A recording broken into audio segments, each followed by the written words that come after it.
جب رب راضی ہونے لگتا ہے تو بندے کو اپنے عیبوں کا پتہ چلنا شروع ہو جاتا ہے، اور یہی اس کی رحمت کی پہلی نشانی ہے۔ امید کبھی نہ چھوڑنا، کل کا دن آج سے بہتر ہوگا انشاءاللہ۔ اٹھا کر پھینک دو اپنی زندگی سے ہر اس شخص کو جو تمہارے ذہنی سکون کے لیے خطرہ ہے۔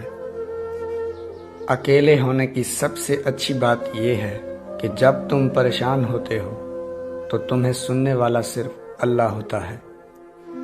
خالق سے مانگنا سنت ہے، اگر دے دے تو رحمت، نہ دے تو حکمت، اور مخلوق سے مانگنا ذلت ہے، اگر دے دے تو احسان، نہ دے تو شرمندگی۔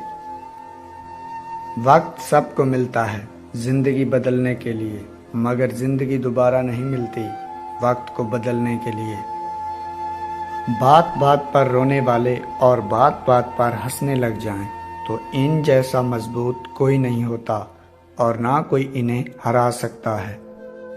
اللہ سے اس قدر قریب ہو جاؤ کہ تم دعا مانگو تو فرشتے آمین کہیں۔